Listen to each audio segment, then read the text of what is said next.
Hello friends, कैसे हैं आप लोग।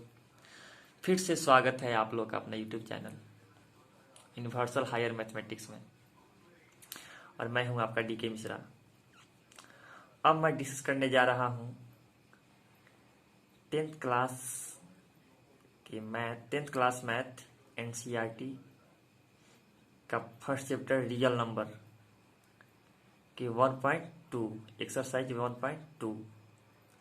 1.2 के बारे में डिस्कस करने से पहले कुछ पॉइंट है, उसके बारे में पहले डिस्कस कर लेते हैं। प्राइम नंबर का मतलब होता है अभाज्य संख्या। अब आप अभाज्य किसको बोलेंगे? कौन ऐसे नंबर जिसको आप अभाज्य बोलोगे, प्राइम नंबर बोलोगे? तो देखिए यहाँ पे वैसा नंबर जो केवल एक है, जो केवल 1 और अपने आप से विभाज्य हो। वैसा नंबर जो केवल एक या अपने आप से विभाज्य हो, जैसे 2। अब आप सोच रहे हैं कि सर 1 क्यों नहीं लिए आप? तो एक बात दिमाग में नोट कर लीजिए अच्छी तरह से कि 1 न प्राइम नंबर होता है न कंपोजिट नंबर होता है। अगर आपसे पूछा जाए 1 प्राइम नंबर है या कंपोजिट नंबर है, तो आपका जवाब होगा कि 1 न प्राइम नंबर होता है न कंपोजिट नंबर होता है। अब शुरू करेंगे 2 से, तो 2 केवल 2 से कटता है, 3 केवल 3 से, 5 केवल 5 से, 7 केवल 7 से, 11 केवल 11 से। इसलिए इन नंबरों को आप प्राइम नंबर बोलोगे। कंपोजिट नंबर का मतलब होता है भाज्य संख्या, जो एक या स्वयं के साथ अन्य संख्या से विभाज्य हो, जो एक से भी कटे, अपने आप से भी कटे और साथ ही किसी दूसरे नंबर से भी कटना चाहिए, उसको बोलेंगे कंपोजिट नंबर। जैसे 4 1 से भी कटेगा, 4 से भी कटेगा, साथ ही 2 से कटेगा। 6 1 से कटेगा, 6 से कटेगा, साथ 2 और 3 से कटेगा। 8 1 से कटेगा, 8 से कटेगा और 2 और 4 से। इसलिए इसे बोलेंगे कंपोजिट नंबर। एक स्टेटमेंट और दिमाग में नोट कर लीजिए कि जिस नंबर को हम प्राइम नंबर के प्रोडक्ट के रूप में लिख सकते हैं, अभाज्य संख्या के गुणनफल के रूप में लिख सकते हैं, उसे भाज्य संख्या कहते हैं। अब देखिए यहाँ पे मान लिया 2 नंबर हो। कितने नंबर हो? 2 नंबर्स, एक ए हो एक बी हो। अगर हम इसका एलसीएम निकाल लें और एचसीएफ निकाल लें, अगर एलसीएम और एचसीएफ को मल्टीप्लाई करेंगे तो यह जो मल्टीप्लिकेशन है वह किसके बराबर आएगा? इन दोनों नंबर के मल्टीप्लिकेशन के बराबर आएगा, प्रोडक्ट के बराबर आएगा। तो product of LCM and HCF of any number is equal to the product of given number. अगर आप एलसीएम का वैल्यू निकालना चाहते हैं तो यहाँ पे फॉर्मूला बन गया ए इंटू बी बाई एचसीएफ। यदि आप एचसीएफ का वैल्यू निकालना चाहते हैं तो फॉर्मूला बन गया ए इंटू बी बाई एलसीएम। यदि ए का वैल्यू निकालना चाहते हैं तो फॉर्मूला हो जाएगा LCM into HCF by B. यदि बी का निकालना चाहते हैं तो फॉर्मूला हो जाएगा LCM into HCF by A. समझे? कोई दिक्कत? अब आगे बढ़ते हैं। अब देखिए यदि कोई भी नंबर हो, यदि उस नंबर के यूनिट डिजिट पे, इकाई अंक पे 0 हो, 2 हो, 4 हो, 6 हो, 8 हो, तो आप डिवाइड करेंगे किससे? 2 से करेंगे। यदि 0 नहीं हो, 2 नहीं हो, 4 नहीं हो, 6 नहीं हो, 8 नहीं हो, तो क्या कीजिएगा? तो सबसे पहले कोई भी नंबर दिया रहेगा उसके डिजिट को, उसके अंकों को जोड़ लीजिएगा।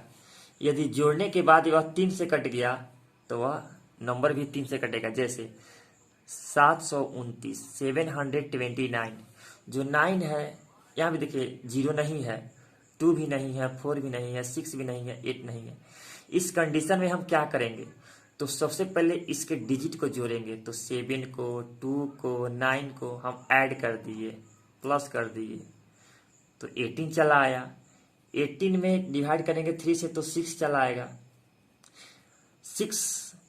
18 में 3 से डिविजिबल, 18 जो है वह 3 से क्या है? डिविजिबल है, विभाज्य है। इसलिए 729 भी 3 से क्या होगा? डिविजिबल होगा। यदि कोई भी नंबर हो, यदि उसके इकाई अंक पे 0 हो, 5 हो, तो आप 5 से डिवाइड करेंगे। अब हम शुरू करेंगे 1.2। कहता है कि प्रत्येक संख्या को इसके अभाज्य गुणनखंड के गुणनफल के रूप में व्यक्त करें। Express each number as the product of its prime factors. तो सबसे पहले दिया हुआ है 140। 140 को 2 से डिवाइड करेंगे तो 70, 2 से करेंगे तो 35, 5 से करेंगे तो 7। देखिए यहाँ पे जीरो था, अगर यहाँ पे जीरो अभी जीरो है, अगर जीरो रहेगा 4 हो, 6 हो, 8 हो, 2 हो तो भी 2 से डिवाइड होगा। अगर लास्ट में अगर 5 होगा तो 5 से डिवाइड होगा। अब क्या करेंगे, यहाँ पे 140 को ब्रेक करने पे, फैक्टराइज करने पे क्या क्या आया है, 2 आया है, 2 आया है, 5 आया है, 7 आया है। तो 2 टाइम्स है और 5 क्या है, 1 टाइम्स, 7 1 टाइम्स, प्रोडक्ट रूप में लिख दिए, आंसर हो गया। अब यहाँ पे है 156, अंत में 6 है तो फिर 2 से डिवाइड करेंगे आप, तो यहाँ पे 15 है तो 2 का टेबल पढ़ना है, 15 नहीं तो 15 से कम आना चाहिए। तो 2 7 जा, तो 2 सते 14, 15 था 14 हो गया, तो कितना बच गया, एक जब 6 के पास आएगा तो 16 बन जाएगा, तो 2 8 16।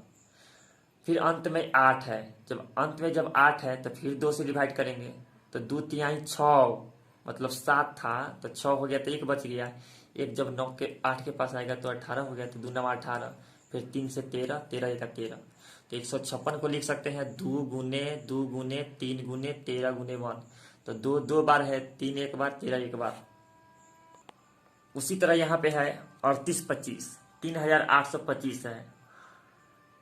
इसको पहले प्लस कीजिए, अंत में 5 है तो 5 से कट ही जाएगा, लेकिन पहले इसको प्लस कीजिए, 5 2 7, 7 8 15, 3 18, 18 3 से कटेगा तो भी 3 से कट जाएगा, इसलिए सबसे पहले 3 से डिवाइड करेंगे। तो जब 3 से किए तो 1275 चला आया, फिर 3 से किए तो 425 चला आया।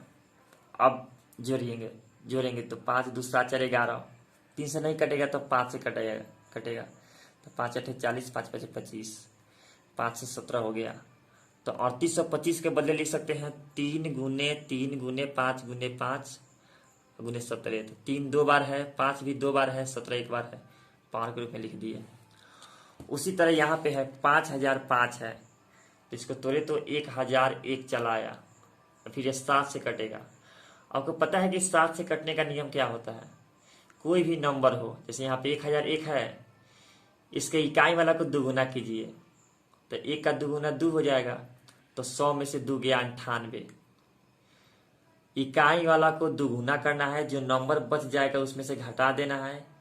यदि घटाने पर या माइनस करने पे 7 से डिविजिबल हो जाता है तो वह नंबर 7 से कट जाएगा, इसलिए यहाँ पे 98 आ रहा है।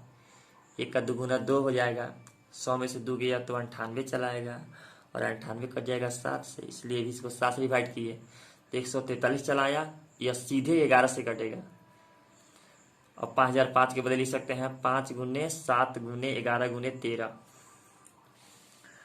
अब यहाँ पे 74 29, 7429, 7429, 17 से डिविजिबल होगा, तो क्या किए हम, सबसे पहले 70 से होगा, तो 70 से किए, फिर 90 से किए, 23 से किए। अब कहता है कि निम्न संख्या का एलसीएम ज्ञात करें और एचसीएफ भी, तथा दर्शाइए कि एलसीएम गुने एचसीएफ बराबर 2 संख्याओं का गुणनफल। वेरीफाई करना है। अब देखिए यहाँ पे अभाज्य गुणनखंड विधि द्वारा हम एलसीएम और एचसीएफ कैसे निकालेंगे। सबसे पहले यह आना चाहिए कि आप अभाज्य गुणनखंड विधि से किसी भी नंबर का एलसीएम और एचसीएफ कैसे निकालेंगे। तो यहाँ पे 2 नंबर दिया हुआ है, एक दिया है 26 मतलब 26, 91 इसका मतलब होता है 91। इसको फैक्टराइज कीजिए तो 2 से कीजिएगा तो 13 चला आएगा, 7 से कीजिएगा तो 13 चला आएगा। तो आप लिख सकते हैं 26 के बदले 2 गुने 13, 91 के बदले 7 गुने 13। अब देखिए दोनों में क्या मैच कर रहा है, आपको नंबर को मैचिंग करना है, और वह कितना बार मैच कर रहा है। इसमें भी 13 है, इसमें भी 13 है, केवल एक बार मैच किया, इसलिए आप केवल एक बार 13 लिख दिए। अब मैच नहीं किया तो एचसीएफ का मान हो गया 13। अब निकालेंगे एलसीएम। अब देखना है कि कौन कौन से नंबर आए हैं। 2 आया है, 13 आया है और 7 आया है। 2 कितना बार है, एक बार, तो यहाँ पे एक बार लिख दिए। 7 कितना बार है, एक बार, तो फिर एक बार लिख दिए। 13 किसी एक में देखना है, तो ऊपर वाला में भी एक बार है, नीचे वाला में भी एक बार है, तो इसको एक बार ही लिखेंगे, मल्टीप्लाई करेंगे 182 चलाएगा। अब यहाँ पे वेरीफाई करना है कि एलसीएम इंटू एचसीएफ बराबर दो संख्याओं का गुणनफल, तो लिखेंगे यहाँ पे एलएचएस, एलसीएम इंटू एचसीएफ।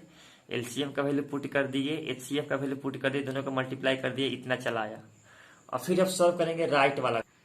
अब हम राइट वाले में लिखेंगे प्रोडक्ट ऑफ बोथ नंबर, मतलब दोनों संख्याओं का गुणनफल। तो संख्या क्या क्या दिया था, एक दिया था 26 और एक दिया था 91। एक क्या दिया था, 91 दिया था। दोनों को मल्टीप्लाई करेंगे तो 3366। तो लेफ्ट वाला को भी सॉल्व किया है तो फिर 3366 ही आया है, और इस राइट वाला को भी सॉल्व किया है तो भी 3366 ही आया है। तो लिख देंगे LHS बराबर RHS, वेरीफाइड। अगला देखिए, दिया है 510 और 92, तो 510 को फैक्टराइज किए हैं, अंत में 0 है तो 2 से करेंगे, या आप ऐसे भी कर सकते हैं 510 में अलग 2 से डिवाइड कीजिएगा तो 255 चला आएगा। इसके नीचे 255 लिख दिए। फिर 255 में 3 से डिवाइड करेंगे, क्यों, क्योंकि 5 5 10 और 2 12, 255 को जोड़िएगा 12 आएगा, इसीलिए 3 से डिवाइड किए हैं। तो यहाँ पे 85 चला आया, फिर 5 से 17 चला आया, 2 से 46 और 2 से 23 चला आया। तो 510 के बदले लिख सकते हैं 2 गुने 3 गुने 5 गुने 17, और 92 के बदले लिख सकते हैं 2 गुने 23। अब देखना है कि दोनों में क्या मैच कर रहा है, तो दोनों में 2 मैच कर रहा है।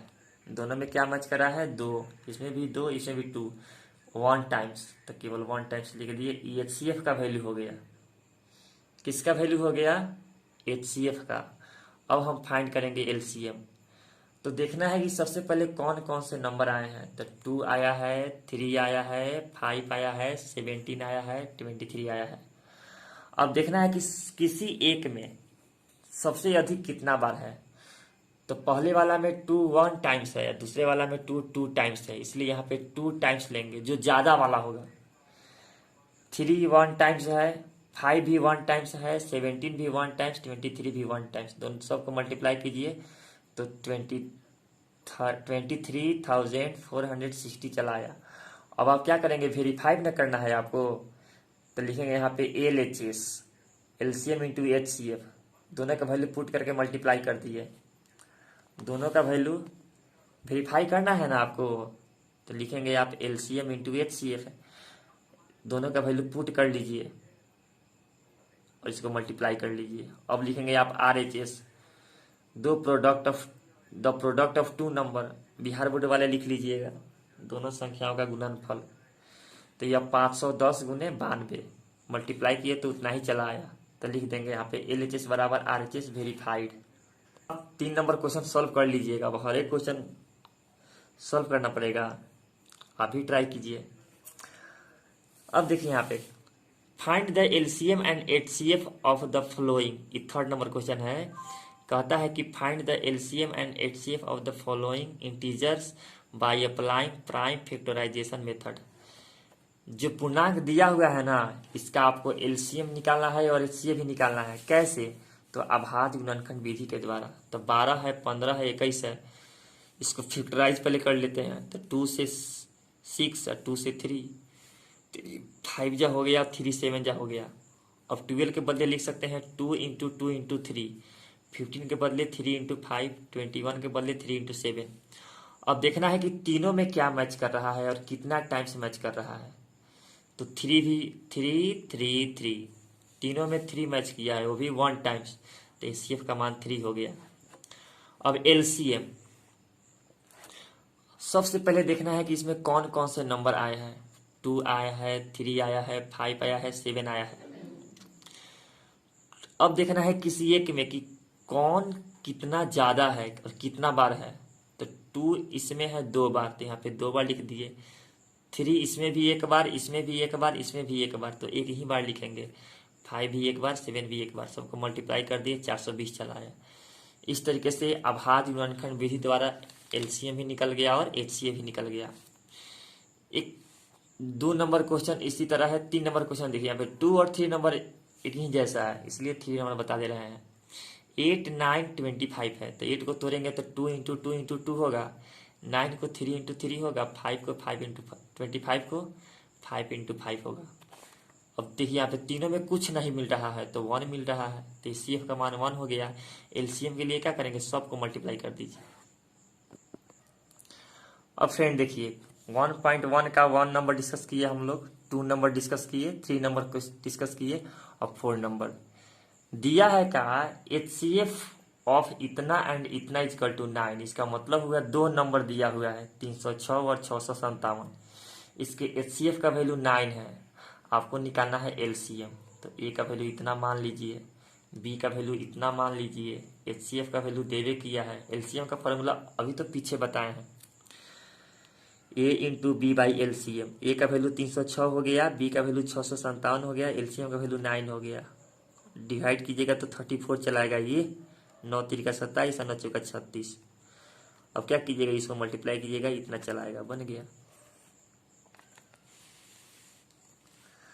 अब देखिए यहाँ पे 5 नंबर जो क्वेश्चन है वो कहता है का जांच करे कि क्या 6 टू दी पावर n का अंतिम अंक शून्य है जहां n एक क्या है, प्राकृत संख्या। तो सबसे पहले फ्रेंड जान लीजिए कि 10 20 30 0, देखिए मतलब 40, इसके सब के यूनिट पे 0 होगा। 0 है ना जी, 0 है। अगर आप इसको फैक्टराइज कीजिएगा तो इसमें 2 भी आएगा और 5 भी आएगा। आपको दूसरे नंबर से मतलब नहीं है, आपको मतलब है 2 और 5 आ रहा है कि नहीं आ रहा है। तो 0 वाले नंबर में 2 भी आता है और 5 भी आता है।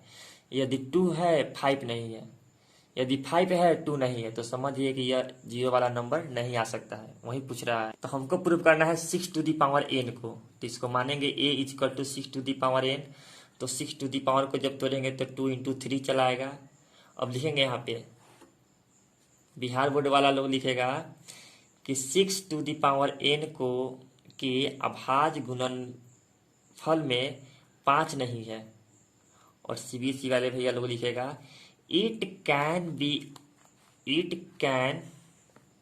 B observed that 5 is not in the prime factorisation of 6 to the power n।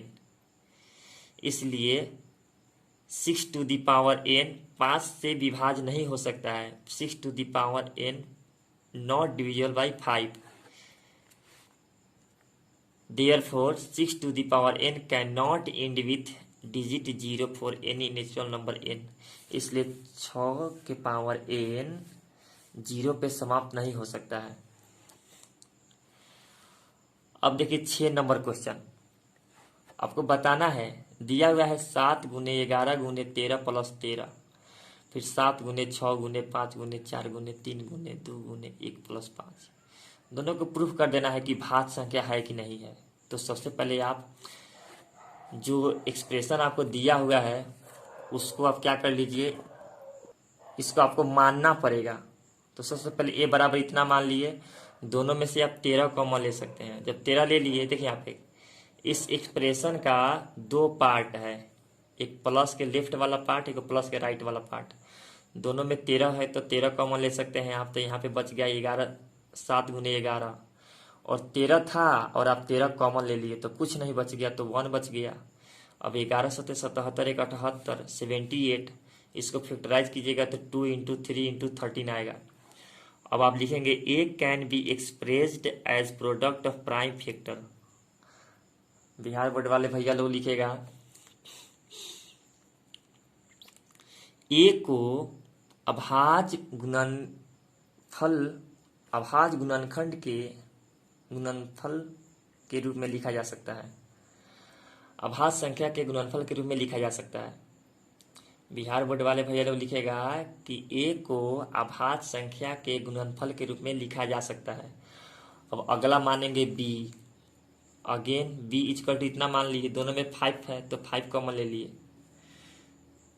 तो 5 को छोड़कर अगर सबको मल्टीप्लाई कीजिएगा ना, 5 को छोड़ दीजिए इसमें और सबको मल्टीप्लाई कीजिएगा तो चलाएगा 1008।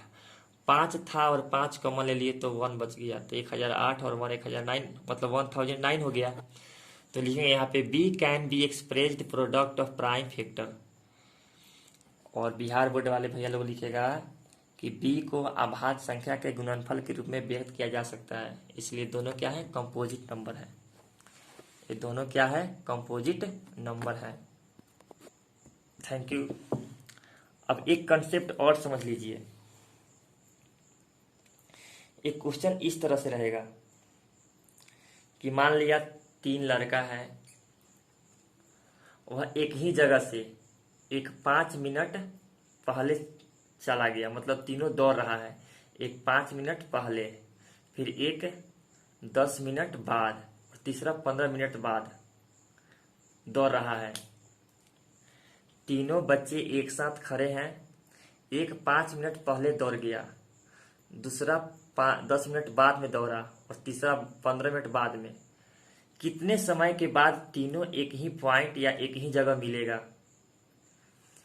तो इस कंडीशन में आप जो भी नंबर दिया हुआ है 5, 10, 15, आप एलसीएम निकालेंगे। क्वेश्चन इस तरह भी हो सकता है कि 3 बल्ब है, पहला बल्ब 2 मिनट पहले जलता है, दूसरा बल्ब 4 मिनट बाद में और तीसरा 6 मिनट बाद में। तो कब तीनों बल्ब एक साथ जलेंगी? या क्वेश्चन इस तरह हो सकता है 3 घंटी है, एक 5 मिनट के बाद लगती है, एक 10 मिनट के बाद, एक 15 मिनट के बाद। कब तीनों एक साथ बजेंगी? इस तरह जब क्वेश्चन जब रहता है तो आप हर एक कंडीशन में क्या निकालेंगे, एलसीएम निकालेंगे। अगर कोई भी क्वेश्चन हो उसमें कहेगा अधिक से अधिक या अधिकतम कहेगा, तो इस कंडीशन में आप एचसीएफ निकालेंगे।